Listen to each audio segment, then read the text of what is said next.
ASHLYN Carter. Welcome back to my channel. So today we're in the kitchen and we're gonna be making my absolute favorite banana nut oat cups. And so I got this recipe from Cara Clark Nutrition. This is such a delicious staple in our household. I've been making them at least once a week for the last month or so. Everybody loves them.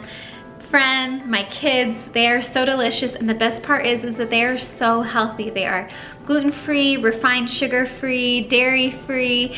They are really easy to make, and so I wanted to share this recipe with you because I think you're going to love them too. You can make them ahead of time for the week ahead, and you have them for quick, easy breakfasts on the go. Again, very healthy, very delicious. They're good warmed up, just as is, or even with a tiny bit of butter.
This recipe. Let me know if you make them and give them a try, and we'll see you later this week. Bye.